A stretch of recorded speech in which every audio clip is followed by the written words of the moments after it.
મેઘરજ તાલુકાના રેલિયોપ ગામે આંતરરાષ્ટ્રીય મહિલા દિવસ નિમિત્તે વિશાળ મહિલા સંમેલન યોજાયું હતું। સાબરકાંઠા સાંસદ શોભના બારૈયાના અધ્યક્ષસ્થાને યોજાયેલા કાર્યક્રમમાં અરવલ્લી જિલ્લા મહિલા ભાજપ અધ્યક્ષ સ્નેહા પટેલે મહિલા દિવસનું મહત્વ સમજાવ્યું હતું। સાંસદ શોભના બારૈયાના મહિલાઓની સફળતા વિશે વાત કરતા જણાવ્યું કે આજે મહિલાઓ પોતાના પગ પર થઈને આગવું સ્થાન ઊભું કર્યું છે। તેમણે ઉમેર્યું કે વડાપ્રધાન નરેન્દ્ર મોદી મહિલાઓના વિકાસ માટે પ્રતિબદ્ધ છે। જિલ્લામાં સાંસદ, જિલ્લા પંચાયત પ્રમુખ, જિલ્લા કલેક્ટર, જિલ્લા પોલીસ વડા, ડિસ્ટ્રિક્ટ જજ જેવા મહત્વના પદો પર મહિલા કાર્યરત છે। કાર્યક્રમમાં મેઘરજ તાલુકાના ચરડા ગામના સૈદ ખુશાલસિંહ ઠાકોરની પત્ની ભારતીબેન ખુશાલસિંહ ઠાકોરનું સાલ ઓઢાડીને વિશેષ સન્માન કરવામાં આવ્યું। આ પ્રસંગે અરવલ્લી જિલ્લા પંચાયત સભ્ય પ્રિયંકા ડામોર, જિલ્લા ભાજપ મહામંત્રી નીતા પંડ્યા, જિલ્લા પંચાયત શિક્ષણ સમિતિ ચેરમેન શામતાબેન, તાલુકા વિકાસ અધિકારી પહાડીય સરપંચ, ભાજપના સંગઠન મહેશ ઉપાધ્યાય, રમેશ પટેલ, તાલુકા ભાજપ પ્રમુખ અનિલ પંચાલ, પૂર્વ તાલુકા પંચાયત પ્રમુખ જયવંતિકા ડામોર સહિત મોટી સંખ્યામાં મહિલાઓ ઉપસ્થિત રહી હતી।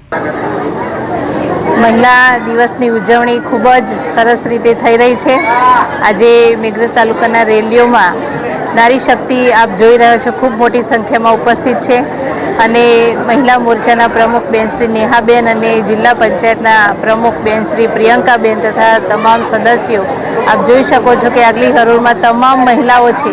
એ બતાવે છે કે આદરણીય વડાપ્રધાન શ્રી મોદી સાહેબ મહિલાઓ અને નારી શક્તિને કેટલું પ્રાધાન્ય આપે છે અને એમના વિકાસ માટે, એમની સમૃદ્ધિ માટે કેટલા ચિંતિત છે।